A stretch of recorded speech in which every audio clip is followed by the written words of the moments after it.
I tried everything with the Incarnon Paris, and there is only one option to make it feel different from the regular Paris. Although in its Incarnon form its arrow is enhanced and transforms into a hit projectile, it's not a transcending change and just feels like a regular Paris but with a little bit more damage. However, you have the option to crank up the status chance of the bow and transform this hit projectile into a gas projectile of destruction.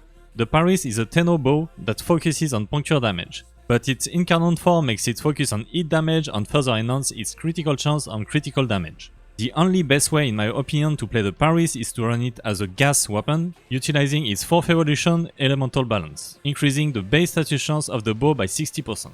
With the build I use, the Paris Prime has 208% status chance, guaranteeing gas clouds on every enemy it punches through and giving your Paris insane cleave potential, if they don't die right away. The evolutions I use are Guardian's Might as I was playing Revenant, it's easy to have overshields for the plus 74 damage increase, Swift Deliverance, projectile speed always feels awesome on bows, especially because I needed to counterbalance the Riven I used that has minus 85% projectile speed, damage to infested, critical chance and multi-shot, Elemental Balance as we utilize this high base status chance to get those gas clouds going.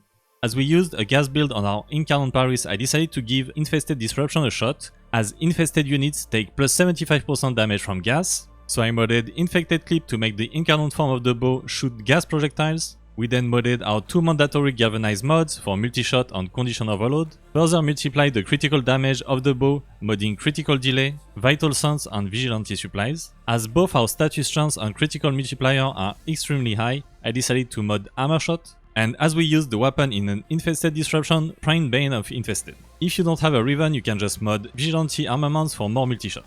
Overall, I was disappointed by the performance of the Incarnon Paris. It definitely didn't match my expectations. At least there is one version that's good enough to use and have fun with it, this gas build.